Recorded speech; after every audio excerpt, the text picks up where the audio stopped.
3 days later, and still without a clear winner, Republicans are saying the Iowa caucuses demonstrated the disorganization of the Democrat Party leading up to this year's elections. Here's One America's Emily Finn.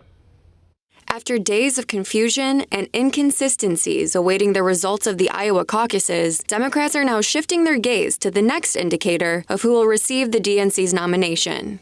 Technical problems and errors in the new voting methods caused significant delays, prompting the DNC to call for a recanvassing of the results.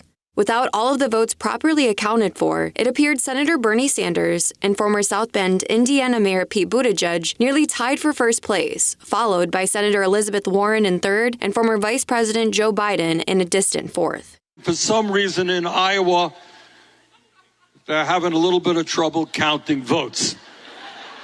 But I am confident that here in New Hampshire, I know they'll be able to count your votes on election night. And when you count those votes, I look forward to winning here in New Hampshire. With voters feeling uncertain and skeptical about the still pending results of the Iowa caucuses, many are considering the New Hampshire primary to be the first real determiner of which candidate will likely face off against President Trump later this year. New Hampshire has historically been the more important state in determining who the nominee is going to be. I think the thing that Iowa has done this year is not really serve that role of eliminating too many of the candidates. Because it is such a mess, the message, the story coming out of Iowa isn't who won and who lost. It's what are the problems here.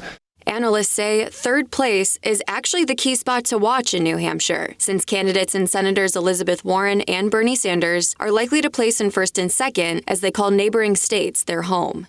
But both parties' focus ultimately lands on November's general election. President Trump's campaign team is already ramping up efforts to ensure a win in the Granite State, where the president lost by under 3,000 votes in 2016.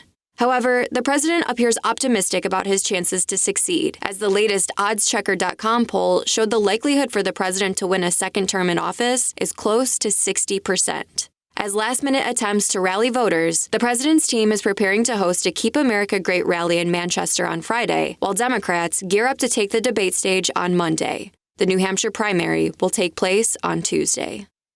Emily Finn, One America News. Want to see more videos like this? Click on the link below and subscribe to One America News on YouTube, and call your cable provider and kindly demand that One America News is added to your lineup. Call and subscribe today.